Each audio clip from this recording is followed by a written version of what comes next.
Hello, hello, hello, everybody, and welcome back to Batoon Tweet. Batoon Tweet. Do you want to give that another go here? The horror start. And it's a horrible weekend of watching football. If you was are that, was that the Liverpool losses cracking through there, hey? It's gone straight through. That is the back pass by Jarrell Quansah leaking in. You know, we all make mistakes, apparently, even on the biggest stage. Some it's a Manchester United versus Liverpool derby. Others it's the Between Two Fans podcast. Doesn't get any bigger. But I'm joined with Stevie P, the man of the hour. How are you, Steve? Yeah, can't complain. It's a bit chilly down here in SA for a change. Woke up to 10 degrees, dude. Not happy. Oh, that's at an all-time high for me up here in the UK. So we're somewhere meeting in the middle now. But we've got a very exciting show lined up here, Stevie. We are going to be covering all the Champions Cup rugby games, of which there were many, some closer than others, a couple blowout wins, others coming down to the last-minute kicks. Obviously, followed by the Challenge Cup, where a couple of South African teams have been knocked out, a couple have gone through, touching on some chasing the sun, the expense of the Bulls flights, a potential Rugby Club World Cup, moving into the world of football, 2 game weeks worth of results to get through, as well as some Champions League games last night with Real Madrid playing Manchester City and Arsenal versus Bayern, as well as the new profit and sustainability rules for the Premier League. Essentially, how much can the billionaires of this world just pump into the Premier League without facing consequence? We'll be touching on the cricket and giving you the latest update on the IPL and how all of our South African stars are going there.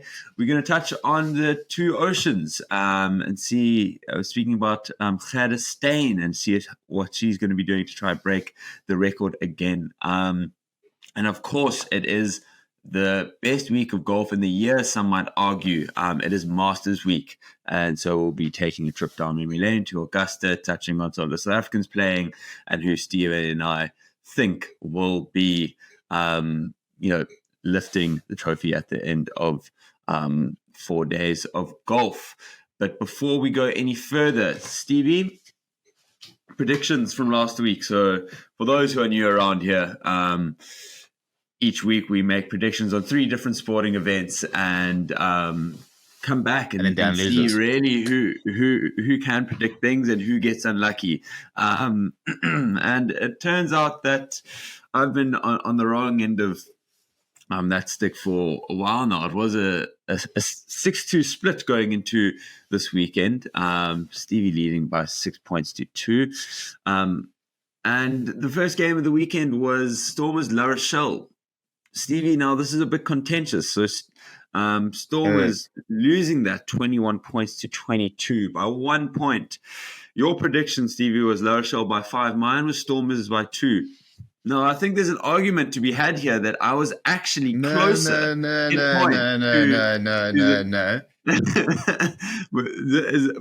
these not in the bylaws? Have we not stipulated, what is it, points different? No. Result trumps points difference. Okay. Has to. No, that's fair. I thought I'd just throw it in there just to give myself maybe a half or something. I don't know. A little bit desperation there. Yeah, it's not looking pretty. And just in case you were wondering, we both it's completely head over heart. Heart over head. Sorry, the other way around, because we kind of essentially only ever predicted upsets in all 3 of our predictions based on the team that we support. So me going for a Stormers win, which was probably against the bookies' odds. But match 2 was Benetton versus Lions. Stevie, you went by Lions by 3.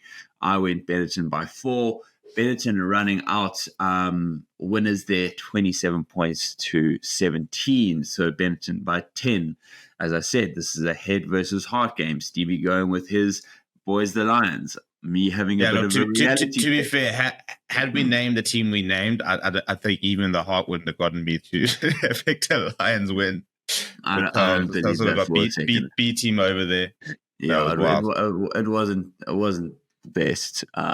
of teams, but definitely I've never seen you not believe the Lions are going to win, even if it was first the Crusaders.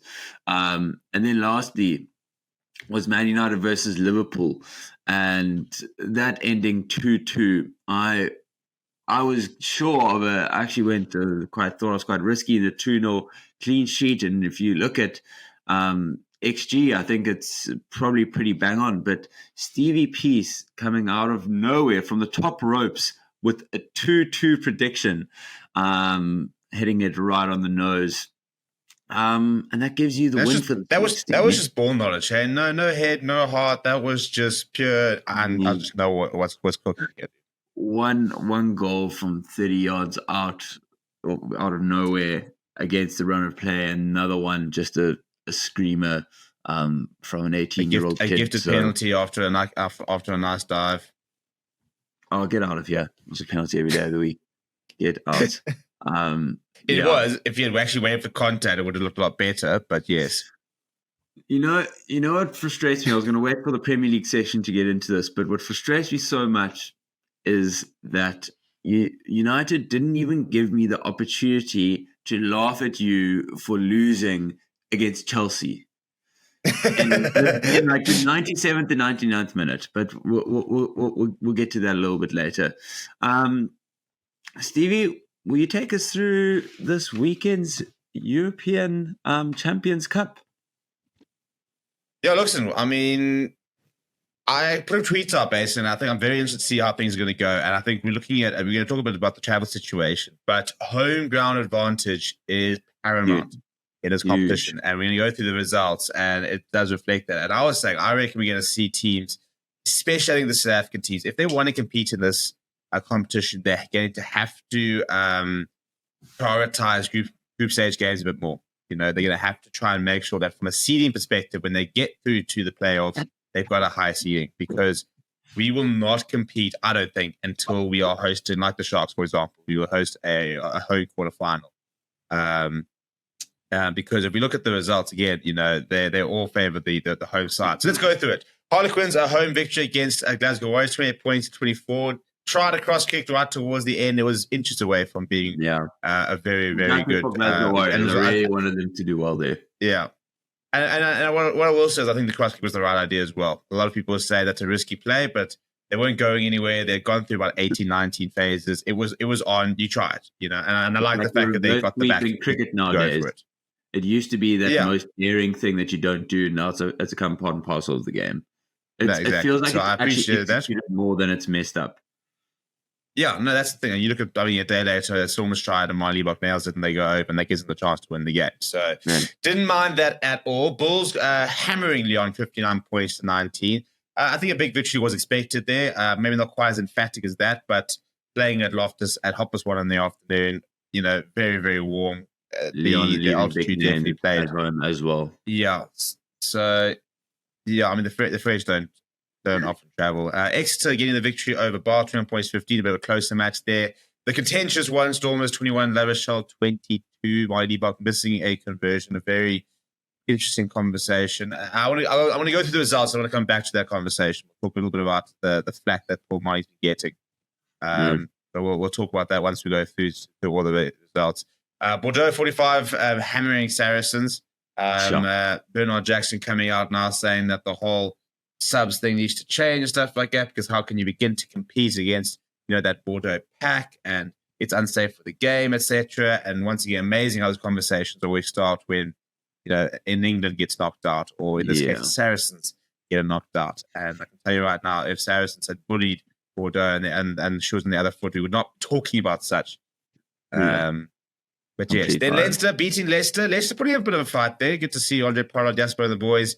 But not when you're playing an international team. No, it is. Virtually playing Ireland. It was one of the most ridiculous, probably the best Leinster side they put out all season. And we're going to have a repeat of the final this weekend when they take on La Rochelle. Northampton doing enough to beat Munster, and then Toulouse, arguably the tournament favourites alongside the likes of Leinster, 31 points to 7, beating Racing. Sekisi going off after I think it was about 10 or 15 minutes with another bit of a knee injury. So once again, Springbok in the top 14, not playing a lot of rugby. sort of the curse seems to be coming back a little bit. And that was kind of the Champions Cup results. That leaves us with a Bordeaux Begley versus Harlequins quarterfinal, a Leinster versus La Rochelle, Northampton versus Bulls, and Toulouse versus Exeter. Dan, let's just very briefly talk about Paul Malibok, who's being hammered and being told that he's no BMT because he missed a conversion up against the right-hand touchline in horrendous conditions, which actually saw a level 9 warning in Cape Town because the wind was so bad over the weekend. After creating basically the opportunity that created the first try and then literally pulling off the cross kick for the second try. People will believe what they want to believe, and unfortunately I feel like this is the narrative that was started with him not being a great place kicker, and now that's just been climbed on. And I think two things can be true at once. He's not a great goal kicker. We know this. That's not his strength when it comes to all his various parts. But having said that, in this instance particular, I mean, I think such a difficult chance. It's very hard to go after. Yeah, I think you're right. Two things can be true at once. To go on what I saw Carl Usher say on Twitter or Angus Usher rather, it was that essentially people coming after him not being a BMT player, it's absolute nonsense. His kicking average across in the last 2-3 years has been 66%. So 2 from 3 kicks go over, right? Yeah. And that's across all competitions. That's international. That's club rugby. Essentially, that's the type of kicker he is. As you said, he's not the best kicker. He's not a Andre Pollard. He's not a Richie Mwanga. He's not an 85% kicker. And that's just that. Unfortunately, the Stormers don't have a kicker like that. If the Stormers did, then that person would kick. And that's nothing against Malibok as a player, because we know him as a player. As you said, he created and played heavily involved in creating both of the tries that the Stormers scored over the weekend. So give him that. But going back to the BMT side, and that's 67%, he's had 3 match-winning pressure kicks in his career. If you look at the Stormers, one was against La Rochelle in the last time they played. Literally same scenario. Same scenario, actually even harder kick and slots it from the corner. And the other one was versus Ulster in the semi-final of the URC 2 seasons ago. I was behind the poles for that game and went absolutely ballistic when he got it over. And that, if you can count, is 2 of 3, having now missed this third one. Obviously, the crazy wind conditions in Cape Town, everyone's speaking about. Listen, not the best strike either, but it can be anticipated. That is, he is playing on par with how he should play. Let's not go after money, the player, because he's missed one kick. I don't think it's worrying. He plays. When he plays the game, he's not frazzled ever by it. Doesn't seem like, his goal kicking comes under massive scrutiny even during the game. Sometimes he's had to give over the tee, and yet when he plays in general play, that never seems to affect him, which is really what's important, if we're honest, because that's why Malibok is special. That's why everyone sees something different in him, because the way he plays his general play game, completely different to many other 10s we see coming out of South Africa. Yeah, look, I mean, we're talking a little bit on the Chase Summit review. But Rasmus even he says, if Malibok's goal kicking is on song, he's the best 10 the Springboks have got. And I think he genuinely believes that. I think that he looks at him and says he brings so much to the table that when that goal kicking is on song, then it's a no-brainer. With regards to his selection. So I felt sorry for him. So I think in this circumstance, he really hasn't deserved the criticism. The good news is, and knowing the character he is, and he's just one of the most humble guys. I mean, he's one of those guys. I was at a press conference last year, and we were waiting for it to begin, and all the guys were coming back from training, and literally the entire squad basically walked past the press, and a couple of them sort of nodded and stuff like that. And he arrived a little bit later, and there were about 5 or 6 of us standing outside, and they were going to lunch, and their hall was next to us. And instead of walking past, he actually ended up walking to every single person, shaking their hand, saying how they're doing, checking and stuff like that, which just sort of shows you the kind of person he is. So very down to earth, very calm, very, very humble, and just very grateful to be where he is. And I think that's why he grafts so hard. So I think over the last weekend, it's been frustrating to see, people go and minimalistically look at one moment in the game. And I think if you're blaming him, you obviously didn't watch the game, to be honest. So you go and read the headline that he missed missed conversion right at the end. You probably don't even know where it was. You've got no idea what the conditions were, and you went and decided that he was the reason they lost, where he was the reason that they Had were a chance 16-0 of up. winning. Yeah. And I think that's probably the biggest thing to look at, the fact that they were 16 points up and conceded that lead, more so than the fact that they then came back right towards the end and they couldn't quite get over the line. But we'll talk a little bit more about him and that and Chase the Sun. I want to go through the Challenge Cup results here. Once again, the home ground advantage proving key. I think just 2 away victories in that Challenge Cup. So let's go through it. So Gloucester beating Castries 30 points to 25. Chinas with a late comeback against Clermont, but not quite managing to get over the line. 27 points to 22 there. Yeah, so am I. And in particular for Ruan Pinar, because the Cheetahs were coming back and had a lot of momentum. They had a penalty in about the 76th minute, and he kicked it dead. And you kind of felt that had he put in sort of anything inside the 22, the Cheetahs had the momentum to potentially find that try. But and once again, as usual, sort of coming back out and saying they need more rugby and stuff to compete, which they do.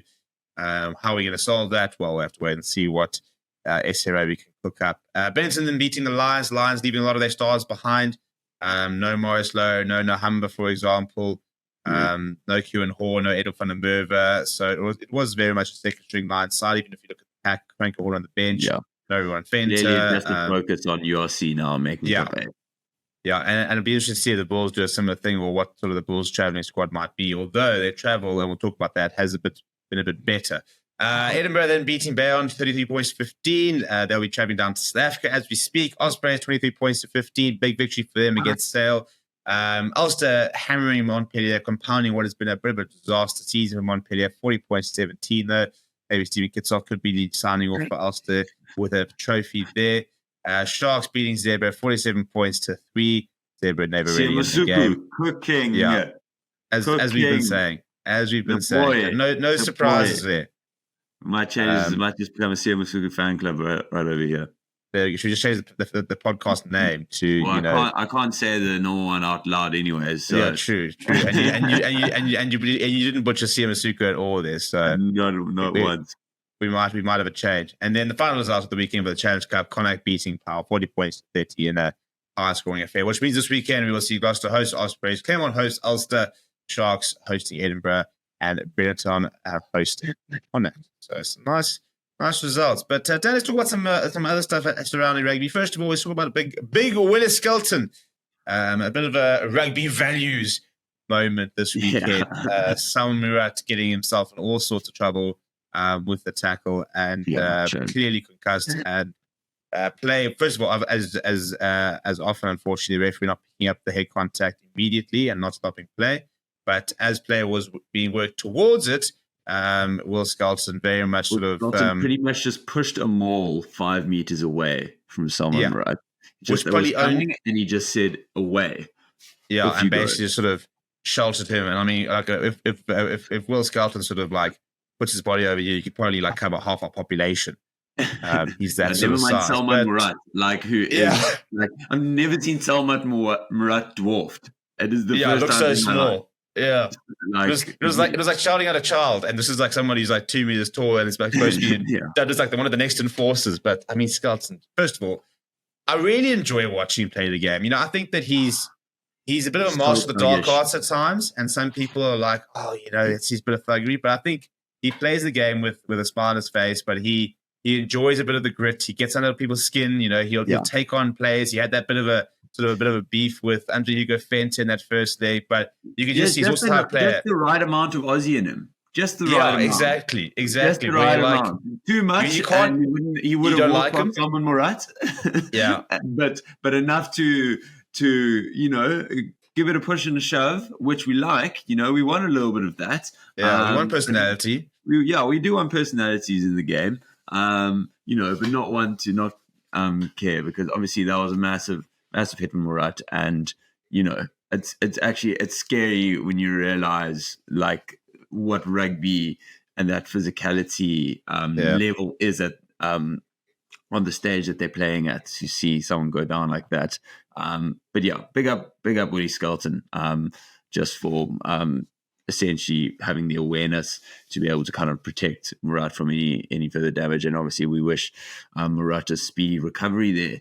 But Stevie, new news, there might be a Club World Cup once every 4 years, replacing the back end of the Champions Cup, essentially. 8 teams from Europe, is it? Or is it the 4 teams from Europe? So it's 8 teams. Yeah, this is where my first issue comes. So it's a 16-team tournament, 8 teams, which will basically be... So basically how it'll happen is the Champions Cup will happen as normal up until this stage. And instead of going to the quarterfinals this week, what will basically happen is the Champions Cup will come to a grinding halt. The domestic season will continue and finish up by May. And then in June, these 8 teams which have been qualified for the quarterfinals for the Champions Cup, they will then move into the Club World Cup, where they will join 6 Super Rugby teams and 2 other teams, which is basically brackets Japan, but they get to really commit. My first issue before I even go to the format is a Club Rugby World Cup. No teams from either of the Americas. No North American team and no South American team. Yeah. So for me, first red flag. For the Aguares, because not too long ago they were making Super Rugby finals. Like, you have to, and you know, USA is hosting the Rugby World Cup in 2031. The first one of these Club Rugby World Cups happening in 28. You know, which is I think it's like 6 months after the next World Cup. Surely you should be sitting there going, you've got to get a Major League Rugby side into this Club Rugby World Cup. You've got to make the Americans want to watch this as we build the game towards a World Cup in America. You know? Yeah, I mean, it's essentially, it's because of the way it's been structured, it just feels like the fedders over there at Super Rugby in Australia, New Zealand are kind of saying like, hey, we also exist and we want to also be a part of this fun that it seems everyone's now having, which is just now because of the South African teams having joined Europe as opposed to staying in Super Rugby, and they want to be involved and now have a piece of the pie, because now all of a sudden it's not kind of maybe it being as lucrative as it once was, and not enough conversation around it. So it definitely feels like a bit of a cash grab on the whole. I mean, I think it could still be a good product, to be honest, Stevie. I think I agree with you. Look, I think it'll be very watchable. Very, very watchable. Like, to be honest, I still watch Super Rugby and just get so excited. I just think it's so good, and it's amazingly physical, and I miss playing a lot of those teams. Like, I would much rather watch the Stormers versus Highlanders than Stormers, versus Edinburgh, to be honest. And that's just the reality. But I know obviously the benefits of these South African teams being in Europe and everything that comes with it. But the matchups themselves are going to be quite iconic. I think you also, with these things, you realize like the pros and cons of it after the first kind of rendition. We're able to see it in play.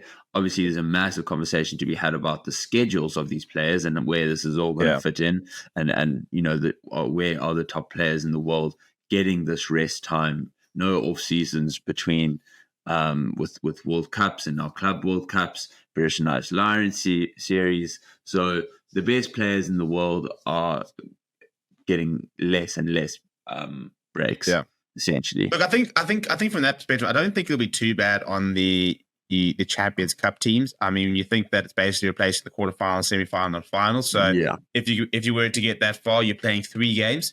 So this Club Rugby World Cup is going to be a knockout. So it's 16 teams down to 8, down to 4. So you probably end up playing 1 additional game.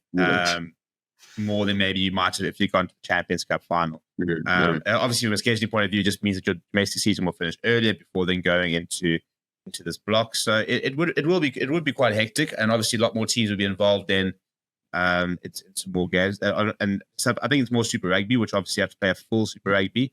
But I suppose then again, Super Rugby's down to 12 teams. Where it's got up to 15.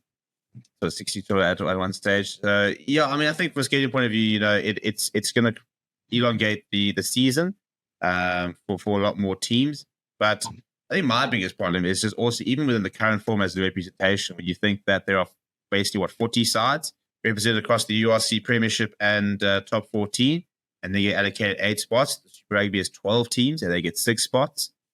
So are you going to tell me that, for example, a Reds, who are got a 50% winning ratio at the moment in Super Rugby, are better than a Stormers right now, or a Munster who's been knocked out of the Champions Cup? I also think that the Champions Cup quarterfinals is a very simplistic way of doing the qualification.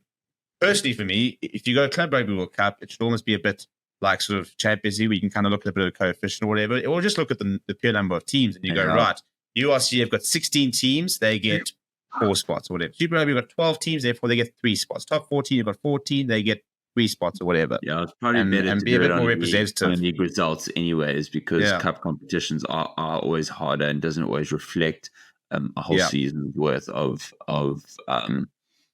performances, and can come to like a home and away game. Especially when they're like prioritizing different tournaments. So I'd agree. I think club rugby is probably. Knockout rugby might not be the best way of ranking them. Or else they must make it a bit like the football one, where you go, right, okay, Major League Rugby winner, a South American competition winner, your Champions Cup winner, your Super Rugby winner, your Japan Top League winner. Here are 5 or 6 teams. I think most people would be fine with just also watch. I mean, obviously, this is not going to bring in all the money, but I think most people will be fine with just watching a final. Champions Cup winner versus Super Rugby winner. I mean, I've been wanting to watch that for bloody years, so I'm excited. That I'm hoping that will almost be the case, but maybe not. It could just be whatever the Champions Cup would have been or Super Rugby final would have been. But Stevie, speaking of kind of cup competitions and travel, we've just had a massive release, and there's been a lot of talk about the Bulls flying out for their game versus Northampton, spread across 8 different flights. Well, maybe not. So it's interesting because. And even the Springboks, the Sorry making a media release about it. That's how much. Well, basically hitting back at that whole sort of suggestion. So, a document was leaked, an image was leaked, and I actually did a video on it yesterday, which sort of showed a flight schedule with like 4 different, 4 players going one place, then 3 players going another one over here. Over here, it was some past Italy, some. Past, literally, it was 1, 2, 3, 4, 5, 6, 7, 8 different flights, and it was 8 seats on BA, 6 on Lufthansa, 5 on Air France, 5 on KLM, 5 on Qatar, 4 on Emirates, 1 on Virgin. I mean, who's the one poor kids? Right, boys, you got one Virgin flight. Who's the solo traveler here? Who wants silence? Probably Willie Brewer. He just wants to be alone. He's coming onto that age where it's just like, come on, leave me alone. I'm keen. And then 4 on Swiss economy class. So this was leaked with dates. And since then, so have released a media statement. And this is purely, obviously, because of all the backlash they have received, where they have confirmed that they have secured 33 flights in business class and 5 in economy class. I imagine when it comes to the 5 in economy class, that's Kirtley Orange in Brose up here. But a means test there, the physio. If you're shorter than 6 foot, essentially, it's just one of those. So securing those flights, that they will be arriving in London before 8 o'clock local time on Wednesday, which means that they're basically set to arrive, actually. So should be arriving as we record this. They're traveling overnight in business class on the 2 airlines, British Airways with 24 players in management, Lufthansa with 4 players and management. The coach and the CEO, however, flew directly to London overnight on a Virgin business class. Always one thing you haven't touched on, Stevie, is the amount of these flights. And then we're gonna get there. This is the thing that I think is jaw dropping, and you realize, and the amount also just kind of gives Sarah a good leg to stand on, because it's actually crazy. And the big issue with this is they had to wait up until the end of Sunday to know if they were going to be home and away and what fixtures were happening, and just shows the demands of these types of competitions. Yeah, so basically, they talked about the fact that obviously this was a bit more expensive because they booked the flights after the match was known. They would have gotten discounts if they had pre-booked it, but obviously they then could have lost 100% of it if their Bulls had lost. But SRA believes, this is the line, SRA believes the flights sourced by SRA before the Vodacom Bulls at a cost to SA Rugby of 4.1 million rand represent the very best outcome was possible to achieve in this circumstance. It's a casual 4 million rand for. They better win. I didn't realize that Saru had to pay for this. Yes. I didn't realize Saru paid for all the flights of these teams.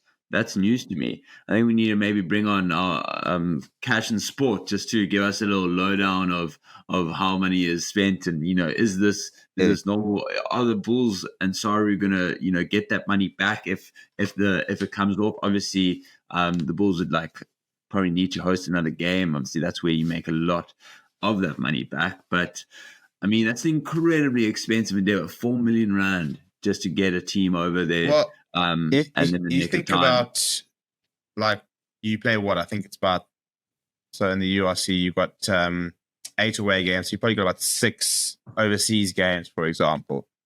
If this was the case every single time, you're looking at, 25 million rand per team who wants to do this throughout the season, but that's before you challenge Champions Cup games. So you could be looking at a ballpark, which is at least 2 away games. So, I mean, ballpark figure, you could be looking at 30 to 32 million rand just on flights per team for the URC teams, and then plus add the cheaters per season. If this is obviously, as I said, this has been slightly inflated because of the late stuff like that. Obviously, they had a bit more time if you had booked previously, but it shows the issue, and the big issue, and the reason why. So SA Rugby foot the bill for this type of thing. They foot the bill for a lot of the travel and stuff like that because the units don't have the money and stuff. And the biggest issue is that because we're not members of the EPCR, members of the URC, we're not getting any money out of it yet. So that's why it just hasn't ever been feasible to begin with for this kind of these kind of travel arrangements. And this is why we've been on hearing the horror stories of the Lions eating hot dogs and likes and stuff like that. So, I mean, this is just a more reason for the teams to prioritize the group stage. Get some home games, lads. Get some home games. Yeah, I think SRO is going to start saying, okay, listen, win your bloody home games. Win. Or knock yourself out. One of the two. Or maybe SRO says, listen, you've got 2 weekends of business class flights. You can use them for your group stage matches, but you better bloody win them, because if you then use those on your group stage matches and you get to playoffs, then you're running the economy and it's your fault because you're the reason that you have to fly off to the UK or to France because you couldn't win your group stage matches. Yeah, you're going on the towards the final on Kenya Air in economy. Sorry about that, lads. So a very interesting part of it. But Dan, should we just touch very briefly on Chasing the Sun? Probably the best episode yet, taking us back through all the raw emotions of that French game, and literally stopped halfway through as we went back on. Yeah, I know. They've absolutely done us there. By the way, it's the tempo of the episodes doesn't make you think that it will end there. Like I couldn't believe that we were out of time. But it fully reminded me that I genuinely believe that's in the top 3 test matches ever played. Like, that was just a phenomenal game of rugby. Just incredible. And the producers, hats off to them, they've made one of the best, or they're on their way to making one of the best sports documentaries of all time, because it's been, the storytelling has been phenomenal. I think I was a little bit worried after the episode 1 that there wasn't going to be enough to really get us behind the Springboks, because it wasn't that fairy tale story like it was in wasn't season a 1. victory, against all odds, type of thing. Exactly. Like, we were always. It's a bit like doing a documentary on Manchester City's second title win. They did the all or nothing and stuff like that, and then you're doing it again. You're going, okay, but we kind of you've done the thing. Like, this isn't. So it's not that great. Yeah. When you get so close and personal and understand how it's being done, you unlock another level of interest. And again, we were against the odds, different kind of odds. It was much more game by game. There were literal like massive barriers in front of us. France at a World Cup being one of those. Stevie, my favorite moment had to have been watching Rassie Erasmus with the boombox, walking around, blasting the French national anthem. I think that in any other country, it's a water boy or someone random doing that. But no, it is our director of rugby with a boombox walking in between the players, blasting. And you just know he was probably abusing them at the same time. Yeah. He's probably just slandering them, just like, also it's because no one can tell him to switch it off. Like, no one has that authority to say no, and he knows. Just another thing it showed me exactly, just Rassie Erasmus knows exactly what to say to these guys to get them worked up. We saw how they got berated after that Ireland loss, and being able to work with the group, for example, kind of telling half of the group, including the likes of Irvin and Sia, that they weren't guaranteed spots in the next game. And Sia and Irvin are locked on players. And what's amazing about it is that these things didn't actually leak, and it shows you how strongly knit that team is. Even the, I don't know if you can go as far as calling it beef, but maybe the disagreements between Sia, Irvin, and Dwayne, literally having to kind of lock them in a room like kids and be like, you guys sort this out, because essentially you are the parents of this team. We can't have the parents fighting in front of the kids. You need to sort this out elsewhere. And I think the maturity that those players would have been able to show, to put their egos on the side and actually deal with that, and again, not have it leak out, is massive, because as soon as that leaks out, it's wildfire. It absolutely will run away from you, and you, especially with the French media, them hosting the World Cup, they would have absolutely, potentially torn us apart, and it could have kind of begun a little bit of a rift in that Springbok camp. So, I mean, just incredible to see the depth at which and the multitude of things that go into affecting a game like that. Yeah, I think what I've really enjoyed about this season is, and I think they've had to, is, again, last season was all about and they've included the story, but last season was about the against all odds, and that was the theme, this player, becoming a Springbok against all odds, and the Boks, overcoming this, and how they had so much focus on the issues back in South Africa. There were riots back at the time, and there were big protests and stuff like that. There was so much of that. You can only sort of use that narrative for so long. What I've really enjoyed is the depth of the rugby stuff we've seen. Felix Jones, for example, and showing. What a guy. I mean, nobody really knew what Felix Jones was doing. Everybody sort of sat there going, well, he's an assistant coach, he's a backline coach, because we never really had a backline coach, a scrum coach, a line-out coach. We've had Don Human as scrum coach, obviously now. John Day as forwards coach. But I mean, Sordita, I think, was at one stage was called off the ball coach, and everybody's like, what the hell does that mean? But seeing the depth that these coaches go into in the analysis, and I think this episode showed just how good Felix Jones is, and everyone's basically agreeing that he's going to be a head coach very soon, because he's just a different level. But also the influence of Jacques Niaba, especially when he says, we can't sit there and spend the entire time talking about how amazing France is, that we don't. What about us? He says, he says, we, at the end of the day, they've got to play us as well. And I think that's such a big mentality thing, because that always happens, when you go out and play against the best sides. And I think it's a similar thing when it comes to Ireland. You can't spend all your energy talking about how do we stop Ireland. You also have to go and sit there saying, well, how do Ireland stop us?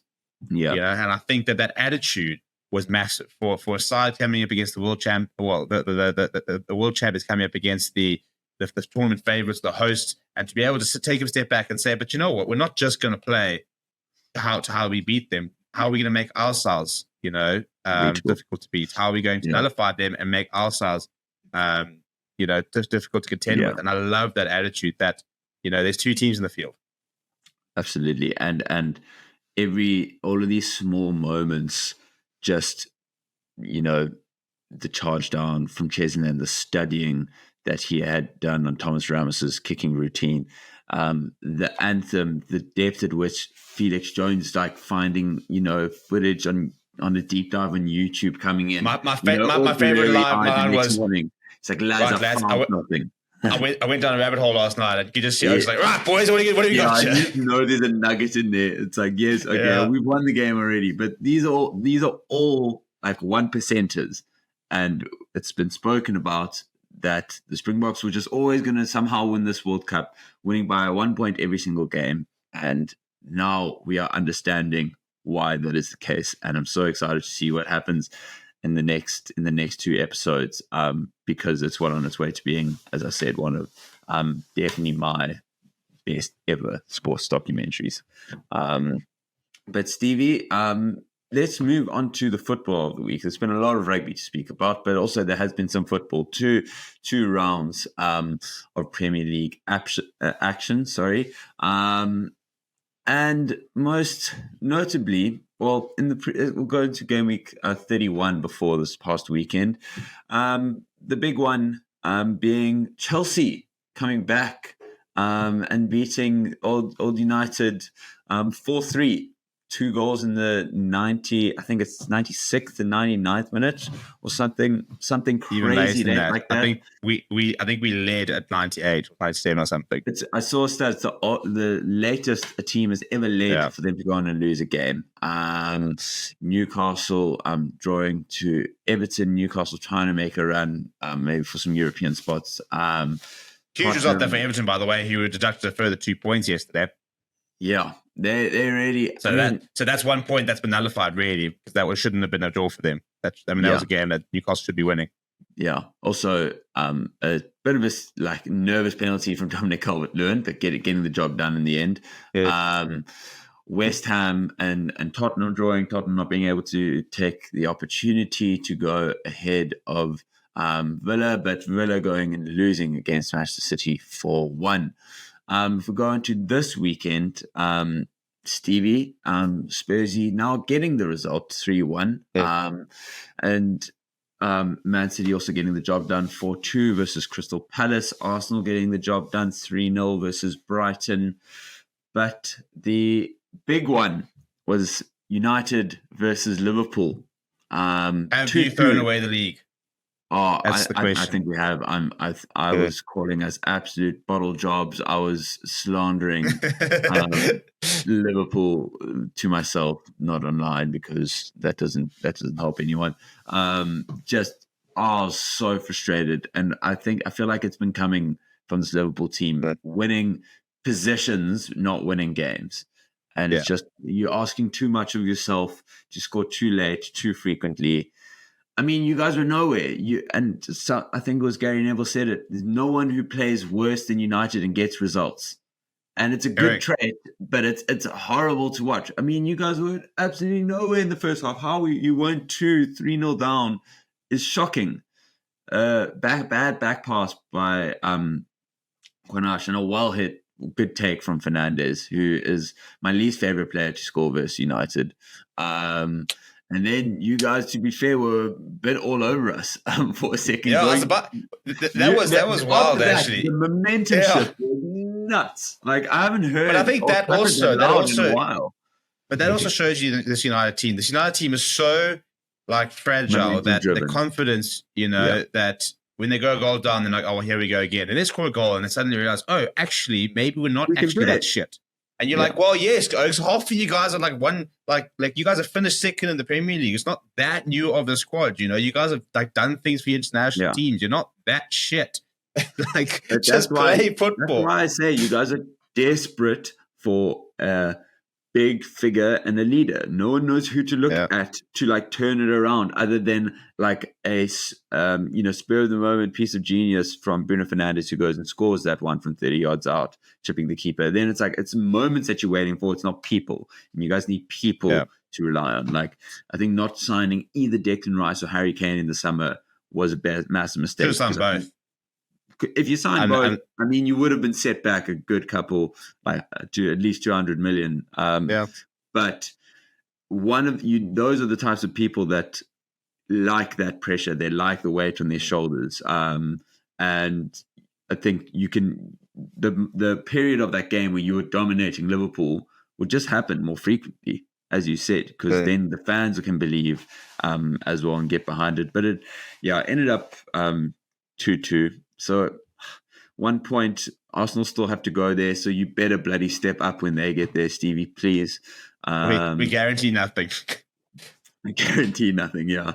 But I'm hoping that just something comes up, because Arsenal currently winning the league, and frankly, it's really bothering me. And I don't like it one bit. But this weekend fixtures, nothing too big actually.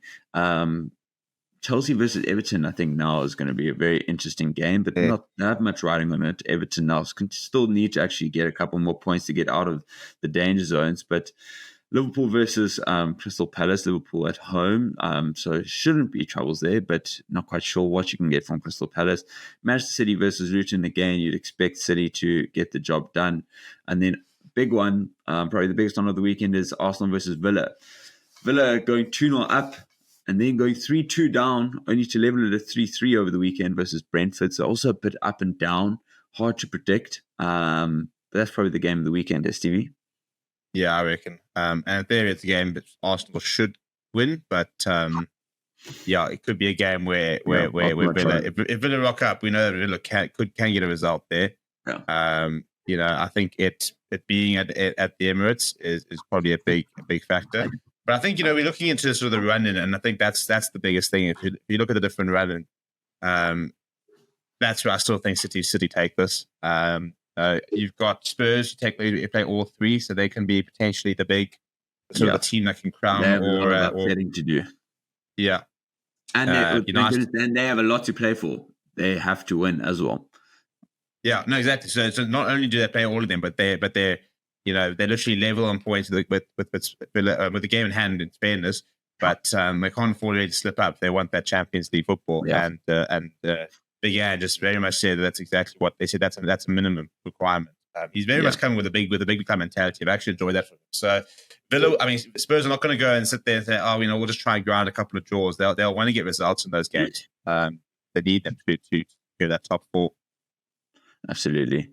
And Stevie, as we commented on a couple of weeks ago when the draw came out for this Champions League, football heritage is what I said. And last night displayed exactly that.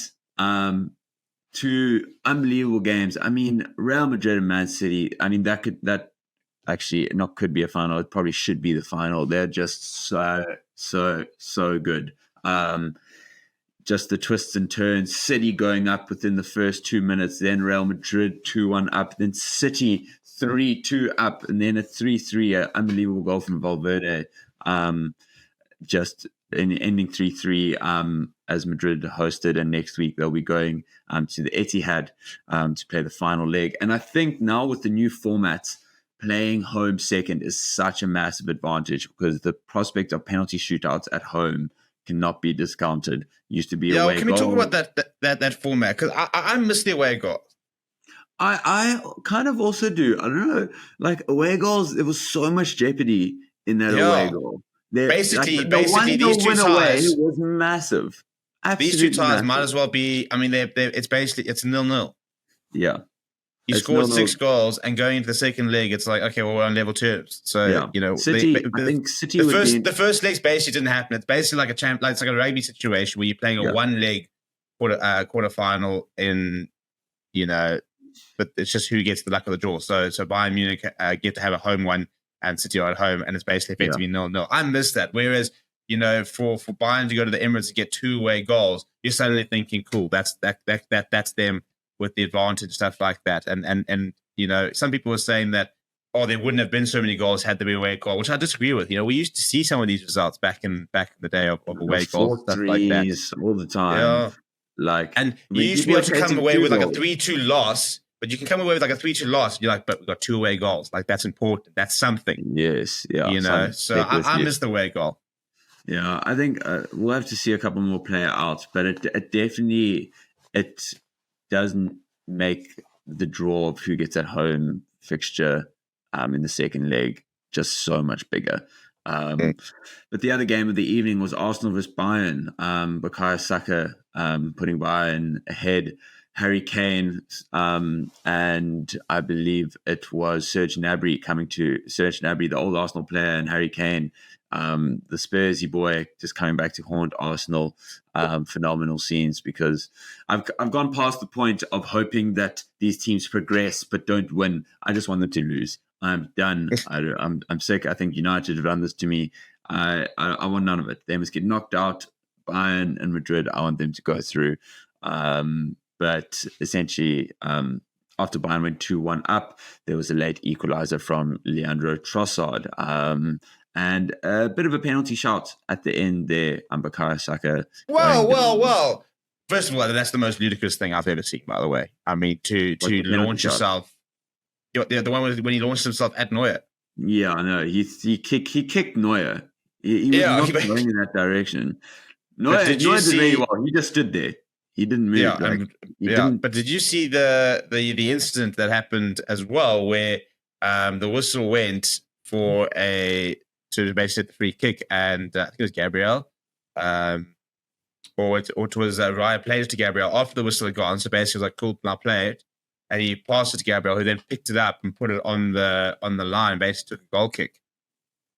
So now everyone's saying, well, actually, it was a handball. It probably should have been a penalty. I didn't see that. Oh, wow. Yeah. So very, very controversial. So for all the Arsenal fans are saying they should have got a penalty, which should never have been a penalty. It was the most ridiculous thing I've ever seen from Saka. There was actually genuine calls for a Bayern penalty. And I tell you what, 3-2. But that's not a penalty. That's one of the free kicks in the area, which are just so confusing. It's like you're 2 meters from the line and 10 players are behind the ball. It's like you never see them scored, but I want to watch it. Like I can't wait. I'm in for it. I love them. They never happen enough, but I love them. And I'm correct in saying it would have been one of those. I think so. It's usually when it gets passed back to the keeper on purpose and the keeper picks it up. But I guess I'm actually not sure what happens when it's an outfield player. Defender. Yeah. No, the anyway, it wasn't called, so we don't have to go over too much. But I'm just sad because 2 great games which effectively don't mean anything. Yeah, in terms of tie. Yeah, Stevie, let's quickly touch on the Premier League, because there've been some news in terms of the profit and sustainability rules, and kind of the story came out last week. Essentially, a couple clubs asking for, instead of a points deduction, which we've seen a lot of the season with Everton and Nottingham Forest, there would be a financial punishment instead, and the overspend. The overspend that they spend is essentially what they will be punished, and that money is collected and redistributed to other Premier League clubs who've complied with the rules, or potentially added to an emergency fund to assist other EFL clubs in financial danger, essentially just getting that money back into other English clubs. Many people are kind of showing concerns whether this is kind of just a way of, people are calling like the luxury tax. Essentially, it's just allowing the big clubs, the top sixes, just to be able to, or the Premier League clubs really, just to spend absolutely freely. And because money is not an option to their, or not an object to them rather, that even if they are fined, it's okay with them. They don't really care, and they're essentially opting for, or they're wanting to go for that instead of a points deduction. What are your thoughts on this? Yeah, I'm not a massive fan. I think it's and to be fair, if United do become this massive rich club like we're hoping to do with Ineos deal and the move in the future, then something we take advantage of. But I just think, some of these the difference in the budgets are monumental. You can't even begin to compare, a Luton Town to the likes of the City, and the Newcastle now potentially, and the United, and you just think City sit there go and say, well, so what? We pay a fine. Oh no, it's like effectively like paying an extra transfer fee. So you can go and spend all the money you want. You're signing, you pay a fine. Yeah, and you go, cool, and off we go. And this whole idea, the money goes back into the clubs. The fine's definitely not going to be big enough. Add that on top of the points deduction for me. For me, the only currency that matters is points. And people care when points are deducted. And this is why Man City have to receive points deduction for next season or whenever their bloody trial finishes, which might be never. But it's and to be honest, as much as I empathize with Forest and Everton, it sets a good precedent for the future, and it shows that people can't just overspend, even if it's not necessarily showing the results for kind of both of those teams. But these are things in place, and people care as soon as you start going against their position. People might lose out in Champions League spots. People might get relegated. And as we see, titles removed, titles, you see, that's the issue with me, is that titles will never be removed. So it's a sensitive point, and I'm clearly in a very sensitive mode here as a Liverpool fan, and it's all kind of culminating not in a very good way. Coming off the back of last week where I was quite chipper about our odds to win the Premier League. But essentially, I think we're both probably in agreement that it cannot just be a purely financial payout, because the reason that they're in this situation is that they have unlimited money. So what is a financial, it's effectively a slap on the wrist. They can afford the fine, they can afford the players, they can afford everything. So nothing will change. It won't curb anything. Yeah, absolutely. It actually impacts the small clubs more than anything else. Because if a small club does overspend and they get taxed, and they get the luxury tax, for example, or whatever, they overspent and now they don't have any more money, and then they end up in a bit more of a financial hole. So it doesn't affect those ones with massive wallets. So it's a bit of a frustrating one, but we'll have to wait and see if it actually does get implemented. Wouldn't surprise me. We'll have to wait and see. But Stevie, let's move on to the cricket and quickly just touch on and keep everyone up to date on the IPL and how it's all going there. As it stands, we have Rajasthan Royals at the top, 4 wins from 4 for them. And starring our very own Nandre Berger, who we both agreed didn't think would actually have as much of a role this early on in the tournament, but he's taken 6 wickets at a run rate of 8.85, really decent from him, and he's having just a phenomenal year, really. They're followed by Kolkata Knight Riders and LSG, who are both 3 wins from their 4 games. But Stevie, I think the notable South Africans, as we've mentioned, under Berger, we also have KG really showing his class on the T20 scene. I think especially now is an incredible season to do it. People questioning his quality in T20 cricket, and with the likes of a lot of new South African stars coming through, does he just earn the right because his name is KG Rabada to get into the team? I think he's showing absolutely yes. 7 wickets at a run rate of 8.65. Gerald Coetzee, 7 wickets. I mean, bagging a couple of late ones very recently, so helping that statistic, but a bit more expensive at 10.62 and over. And then followed by Anrich Nokia with wickets column that looks great, 6 wickets. I think in his 3 games so far, but at a run rate of 13.5. Very, very expensive from him. Obviously still coming back from injury, so maybe a little bit wayward, but good to know that he's still kind of showing good pace. Yeah, I think. Yeah, look, the fact that Anatol Kia said he's going to take a bit of a break from international cricket probably suits us. You don't have to worry about a selection. You don't have to worry about a selection dilemma. Because he's just not bowling the way that he was before the injury, which isn't about right. It takes time to come back to from an injury and stuff like that. So it's fair enough, really.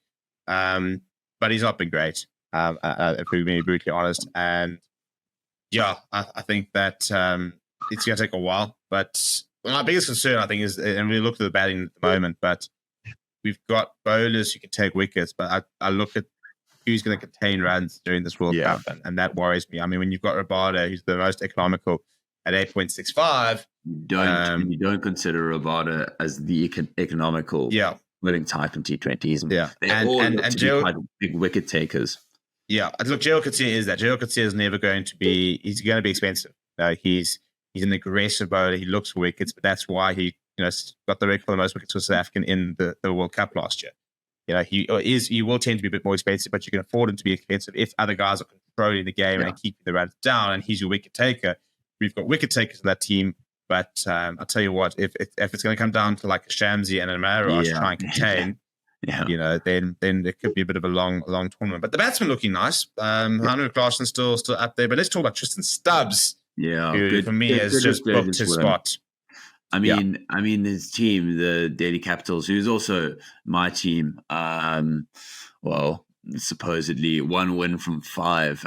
They're in dire straits. I think they need to win 7 of their last 8 or something like that to really stand a chance of getting through. But the shining light, at least for South Africans, has been Tristan Stubbs. A massive knock of 71 recently. He's put himself right up there, just below Klaasen, 174 runs now, this IPL. But just showing that maturity, hey, Stevie.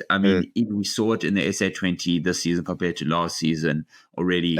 And that form was rewarded with a couple starts now for the Daily Capitals, and he's essentially been their best batsman along with probably David Warner. Yeah, look, I think he came through, was a bit of a breakthrough start, and had that amazing innings on debut against England, and then kind of sort of dropped off a little bit, couldn't really find a consistency at international. And he said he went back, he worked on his game. He said he's tried to model his game a bit more on he said he's taken inspiration from Markham Miller and Klaasen. So he says, better, by the way. No, exactly. I mean, for players that you work with, and you can see, he basically says, if he comes in early, he likes to look at how Markham approaches an innings, which is to be positive but cautious. And then he says, he looks at like a Heinrich Klaasen, how he comes in towards the latter stage of the game, and he just decides, well, these are my strengths, these are my scoring zones. I'm going to look to try and be as aggressive as possible. So, and it's working for him. That innings of 71 was a strike of over 200 in a losing cause, and they're always going to be in a losing cause, but he looked a class above the rest. And I think that he's got the power now to clear the boundary. Everybody talks about Dale Brevis as the next baby. Somebody made a very good point saying the closest thing we have to a 360-degree player is Tristan Stubbs, and he's right. He can pick it up with his legs. He's shot in South Africa. Oh yeah, he's fetching wide outside off and putting it over cover for 6. He's got that power. He's got reverses. He's got scoops. He's got everything. Really.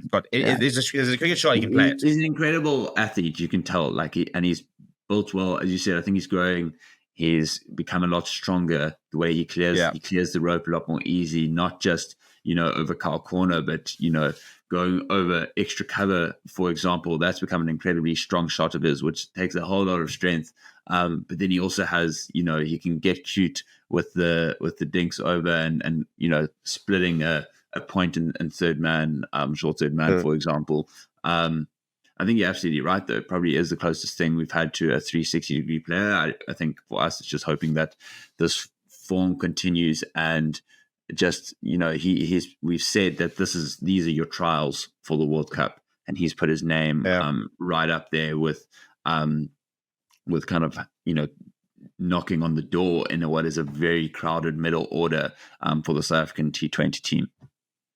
Yeah, I think at the moment I look at us and I think that we go into the World Cup with the best batting order in the world, to be perfectly honest. And it's a big shout. It's a huge shout because obviously India are going to come be packed. But I just think you look at, Quinton de Kock, who's always been world class. Reza Henderson, a T20 international shirt in the last couple of years has been sticking to that. And that's assuming, before you even put in Ryan Rickleton, by the way, who scored the second most T20 runs in the world so far this year after Baba Azam. And that's before you get to an Aiden Markham, a Tristan Stubbs, a Heinrich Klaasen, and Dave Miller, who, can all of them win games by themselves.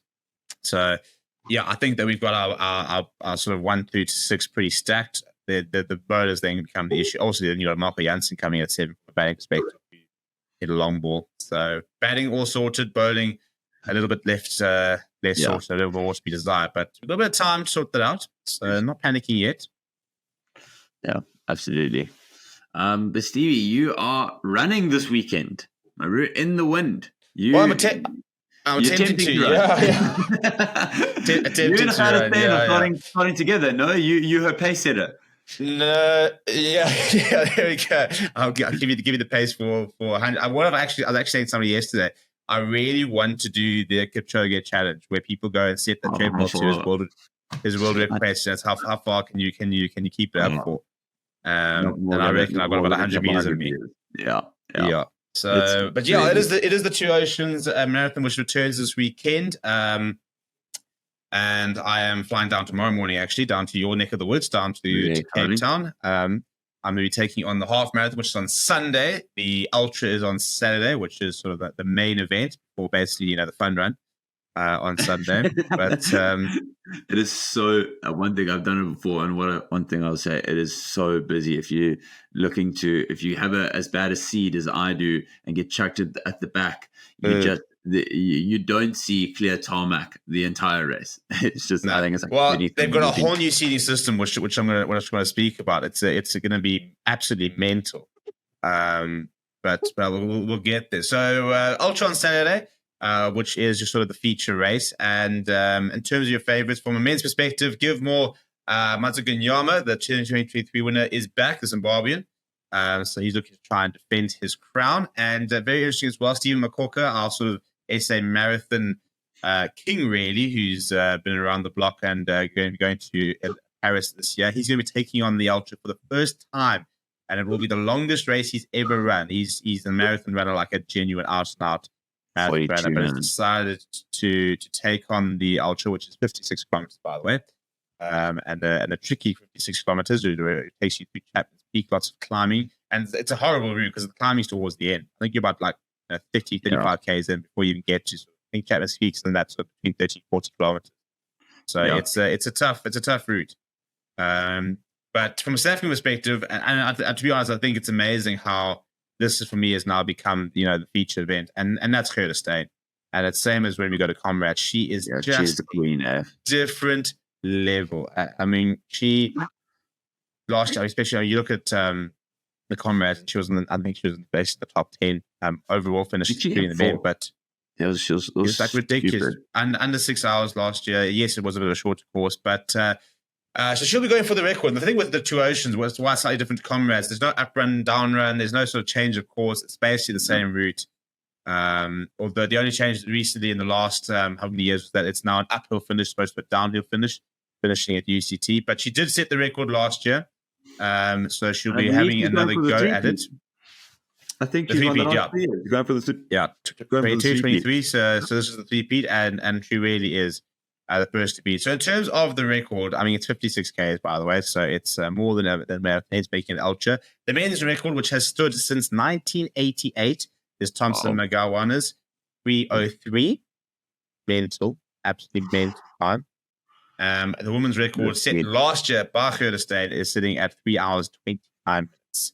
So that's what she'll have to dip under this weekend. The nice thing, by the way, is that the ultra and the half being at different times is going to be able to wake up and watch the ultra, which I'm quite keen. So interesting to see. There's something like a Currie Steyn, for example, who will run with men for the entirety of the race, really. So she's lucky in that there will be a couple of people to be able to run around with. Especially if it's going to be windy. You're running ahead of 99% of them as well. Yeah. So she'll be there. So if you look at other contenders, for example, the current 50-kilometer champion in Carla Malinara, the UK runner, is down as well. She really enjoys watching Anne-Marie running down here. She came third last year in Comrades, third in the Two Oceans as well. So she's probably the other contender, the big contender, unless we see a bit of a surprise popping up. But in terms of the prize money, I really miss the old mutual sponsorship. Back when it used to be known as the OMTOM. Probably when you would have run it, actually. I don't know when did you run it? Yeah, 2022. Honestly, couldn't remember. Okay, no, I think it was still Two Oceans. It was the sports.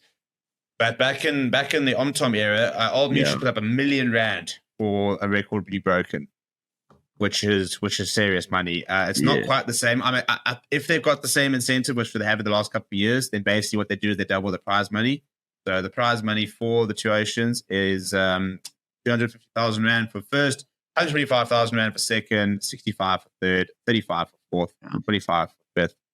And it sounds like a lot of money, but it just shows you how little money really for me there is in doing this. When you think about 10,000 rand for coming 10th is not even paying for your flights, almost, and accommodation.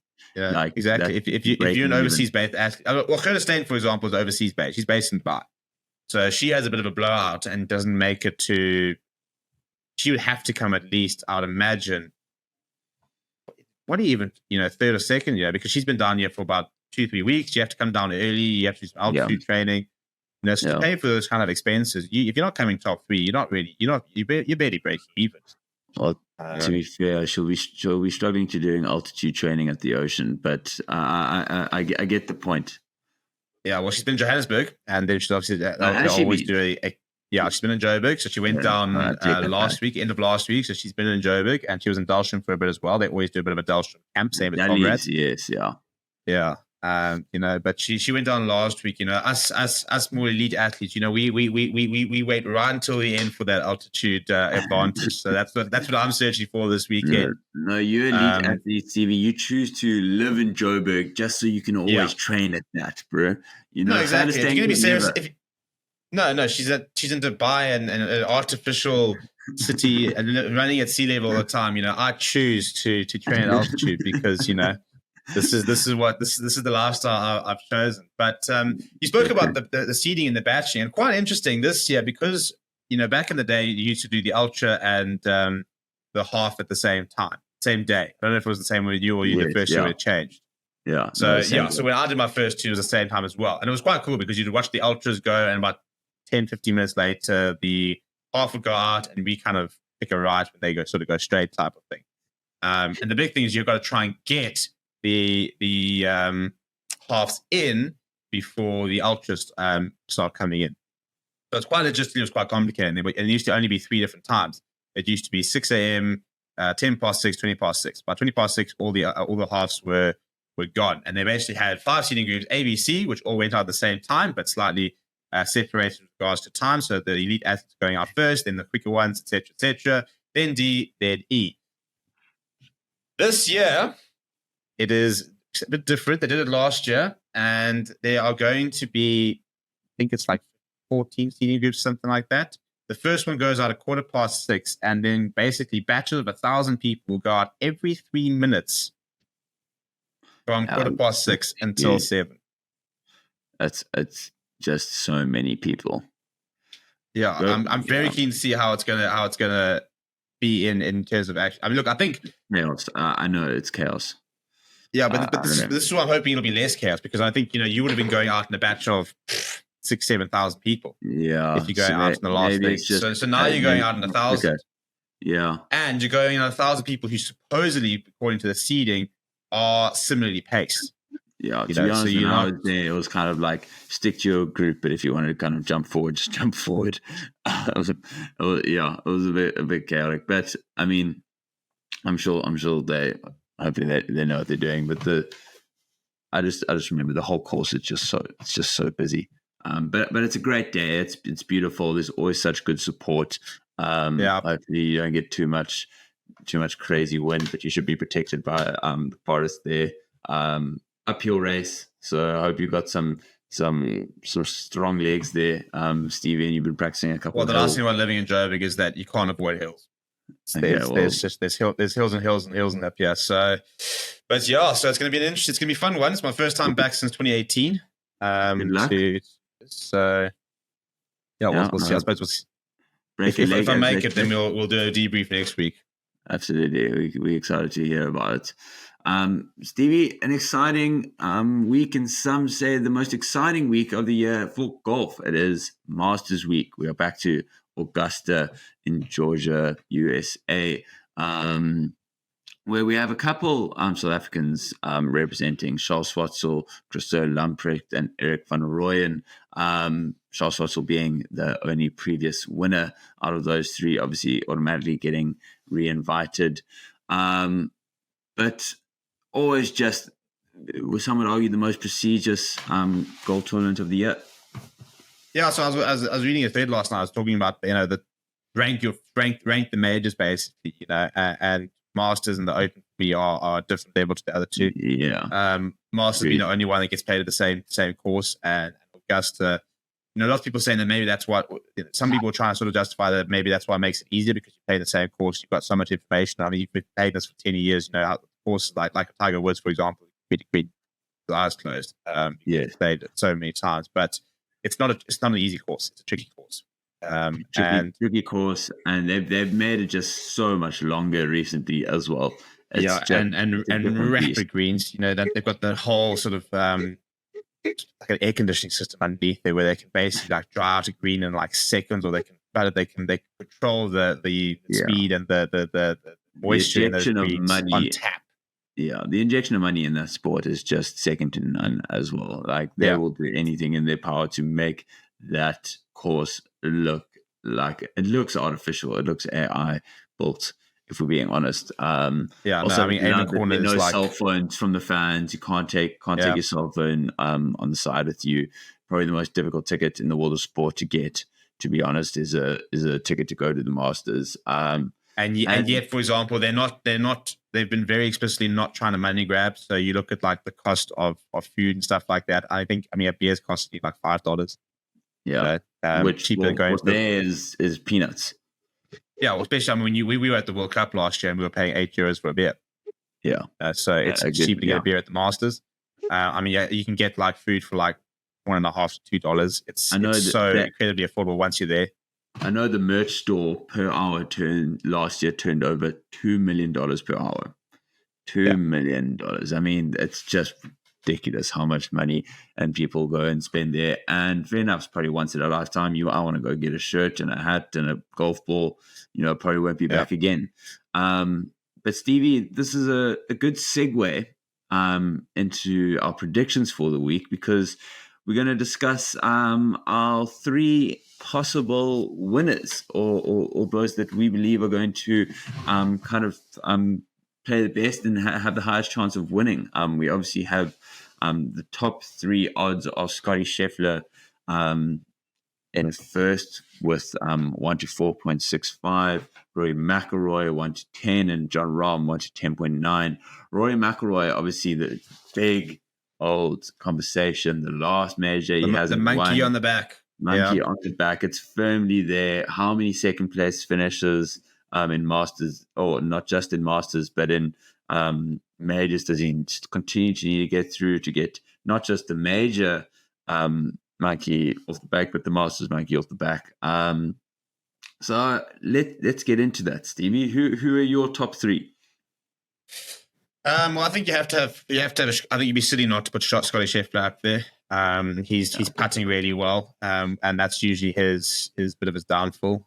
He did 3 putt to win the majors, or 4 putt or something stupid. Finished to win his Masters jacket. So I'm putting Scotty Scheffler up there. I'm not backing the Rory shout, to be perfectly honest. So I've done it before, and it's just come back to bite me. It just never works out. But I can't leave out my boy John Rahm. I remember watching it last year in a club. It was about 2 a.m, public holiday the next day, losing my shit watching on TV. 1 or 2 brandies down. So Rambo moved to live. A lot of people saying they reckon that's taken him out of contention, which obviously means they didn't watch the Masters last year, because you look at that top 5, top 10, and there was Mickelson was up there, Brooks was up there, Patrick Reed was up there. So, and then my outside shout, which I don't think is an outside shout if you've been watching him, because I think he's playing some of the best golf in the world, and the only reason he's not getting more attention doing it on live is Jalpa Neiman. I think he's the surprise package for this weekend. He is. He's up in 8th in terms of odds on to win at 24.5. So I think that's a very interesting shout, Stevie. I think. Yeah, Jalpa Neiman. I mean, if he gets over the line, I think very few would have called it. So I think that'll be a hats off to you. I think for me, I'm gonna back you up on Scotty Scheffler. Just walking into any event, he just seems like the guy who's going to win it. And we speak about personalities in sport. There's nothing to really, often write home about. He's just. He's not my favorite player. I won't lie. He's glass of water, and you can't hate him. He's not a bad oak. He's a good oak. He just loves golf. He loves his family, and he's just a good player. He doesn't get the heart racing though. Let's call it.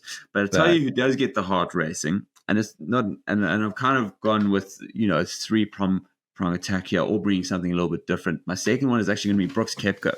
I think. Yeah, I don't think it's a bad shot. Something to prove after not kind of letting up a bit, not having a great final day at Masters last year.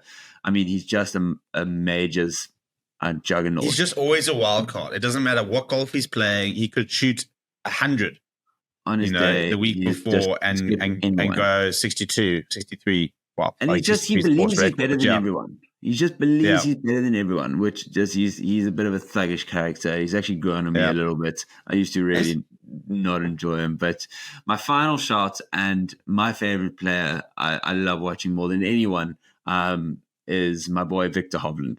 And he's a little bit out of contention, but just a phenomenal season last year. Just the most likable guy, wears the most horrible shirts, always on. Is he still single? If he is, I don't know how. Honestly, marry me. I think he must. Yeah, it's always like a wild thing. There we go. I'm available.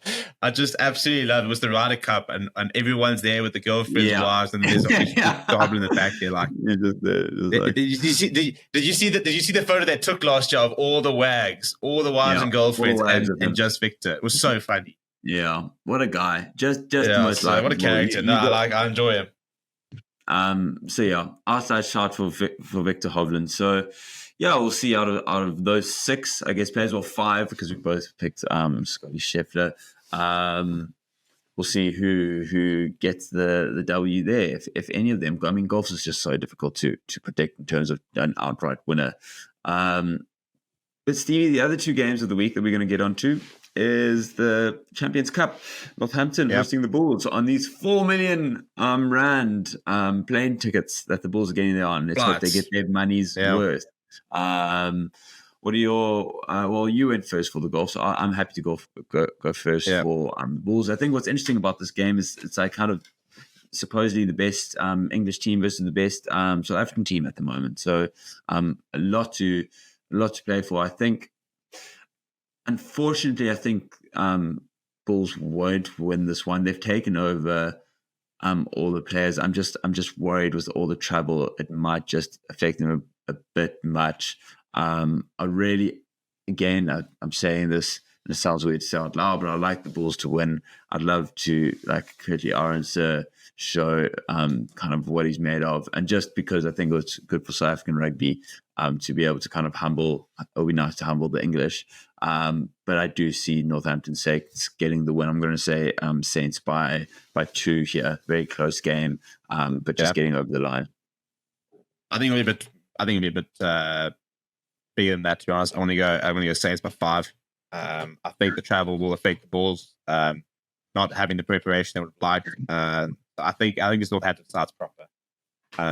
They've won 10 out of 14 games in the Prem. So looking good. Yeah, I look at this at the Saints side, and I just think they've got everything. I think they've got a great pack. I think their backline's really exciting. So I think that this, a bit like when Jake White talked about the fact that they just don't have enough with Leinster. I think for me that Leinster result's the reason I don't really back them. I think that they've got the ability to vote. Yeah. So I think the Saints. I could probably be more than 5, but I get to be a bit less. That's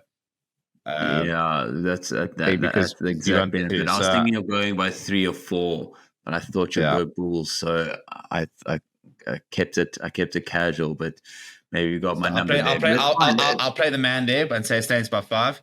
Okay, well, I'm hoping that it's just going to be up the Bulls then. Come on, the below buller. But yeah, on the final game, Stevie, Edinburgh versus Sharks. Edinburgh coming back down to South Africa again, having just left. And we saw what happened last time. They played very recently. It was quite a big win for the Sharks. So how do you see this one going?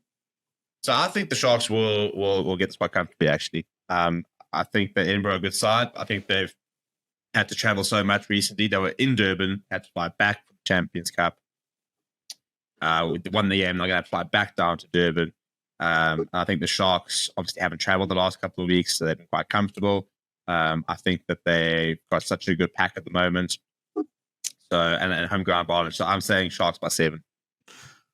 Yeah, I'm in the same boat. I'll go by more. I'm going to go Sharks by 10. Siamasuku cooking again. Yeah, they've been at home. Sharks have barely been traveling. Lots of time to rest and recover. They've just played Edinburgh, beat them decently convincingly. I'm not that convinced by this Edinburgh team. I think they can be okay on their day. But Sharks have just had a really good run of form, and it's coming at the right time. They said that they've kind of, to an extent, put URC to one side and said, we'll address you next season. But what they're still in is the Challenge Cup. And really with the remaining teams, if you just look at the players that they have, if they continue to click, they could really get something out of this season. So I'm going to go Sharks to advance to the semis by 10. Oh, there we go. Right, cool. Well, there's our predictions wrapped up. I think they could be interesting ones, actually. I think I reckon we might go 1-1 with the rugby. So I reckon the golf could be the tiebreaker there. And golf is such a difficult one to predict. That could be quite an interesting one. But yeah, Dan, another week of stacked sport, Dan. Yes, we've been busy. We've gone over time as per, but it feels like it's really picking up. It's becoming to that exciting end of the season for both the rugby and the football, particularly. Obviously, we keep on with that IPL ticking over. Everybody, thank you very much for listening. Please do smash a like and subscribe, and share this with someone who you think believes that the Premier League should also just continue deducting points and maybe just relegate Man City. If you don't want to share this with anyone, you just believe Man City should be able to spend as freely as they want. I think that's just as simple as that. Correct. No, fair enough. Well, Stevie, thank you very much. Until next week, we'll be back with more news and recounting. Hopefully, I can stop the 7-2 slide. It's been a long time, but I can feel it's around the bend. No more nonsense from Man United ruining my weekend, please. Oh, there we go. Well, we have to wait and see how things play out this weekend. It could be a very, very unimpressed Dad Scholtz if you slip up again this weekend. Yeah, I need an injection of life, bro. Yeah, well, watch the Masters. That'll always good luck for your race this weekend. Good luck for your race this Thank weekend. you. Yeah. You've had a stain. Just real ones to watch out there. Correct. The featured athlete. Exactly. Go get that 1 million, bro. Why not? Why not us? Thanks. You know what the sad thing is that my time will probably be closer to her ultra time than to like the winner of the half marathon time. True. Tough times out there, boys. Go beat her at a Stone's time. Yeah. I was supposed to her this day. Let that be your goal. We'll forget like the 35-kilometer difference between us. I'm just going to go out there and dust their time. No, bro.